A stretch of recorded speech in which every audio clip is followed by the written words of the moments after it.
Hello everyone and welcome back to this project. So to start, after having seen again what I did last time, I wasn't really happy with the end of it. When she's turning, we feel like she's just doing two kind of movements that wasn't really working, for me at least. So I started to redraw a few of the frames of the in-between here. Of course, as you can see, there's a few gaps still there. I might try to fill them later on while I'm working on the cleanups. So after I finished that part, I started doing the cleanups. I first created a new grease pencil layer, okay, with the black material, and then I started little by little working on my cleanups. I set up or I've changed a few of the display settings so that the 3D objects weren't that visible, okay, because I don't need the 3D set to be visible to do that, okay. And as you can see, I'm redrawing something much more cleaner on top of my tools, like every 2 frames where I had my in-betweens before, and also my key poses. So I have to say, after a few drawings, I just realized that if I have to do that on like thousands of other drawings, this might be quite long. So I'm not gonna have this finished by the end of this video, unfortunately, but I'm gonna take a few, let's say, more days or maybe weeks to have this part finished. It's very essential, okay?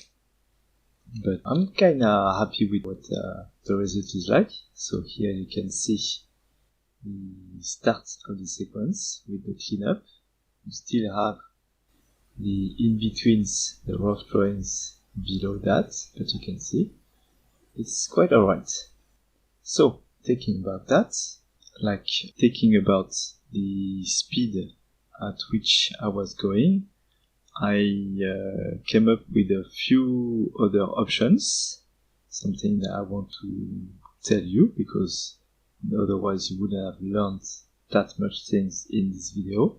So what I'm doing now is setting up a new scene with images from the character design that we did previously. And what I'm doing now is sculpting a very rough head, okay, of our character. It's very, very rough, as you can see. The goal is not to have like a perfect sculpt, but something that have the right dimensions only, okay? This was done like very quickly, and I think I also did recently this dinosaur, so I think that if I take at least a couple of hours, I could come up with a head that is a bit more beautiful.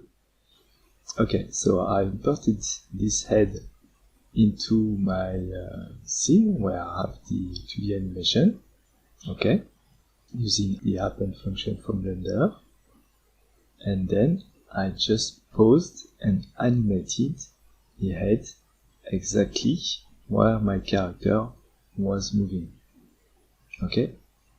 And as you can see, when it's pausing, what Blender is doing is that it interpolates between 2 positions.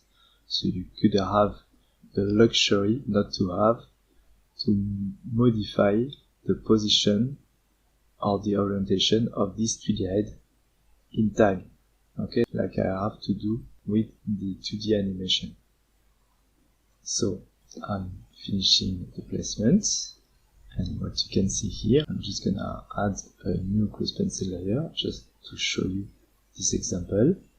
Okay, if I draw here on top of that just a simple facial feature, okay, you will see that they are perfectly aligned with my row behind, and so this I could use, of course, to finish my animation, knowing that all my facial feature and everything I want to include in my sculpt will be at the right place.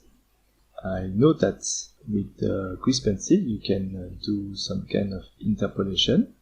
If you draw, like I'm gonna draw two keyframes, like one rectangle and one sphere, and now using the quiz pencil menu, if you click on the quiz pencil and the interpolate function, then Blender will try to interpolate in between the two selected keyframes in the dot sheet. But as you can see, the result is not really convincing.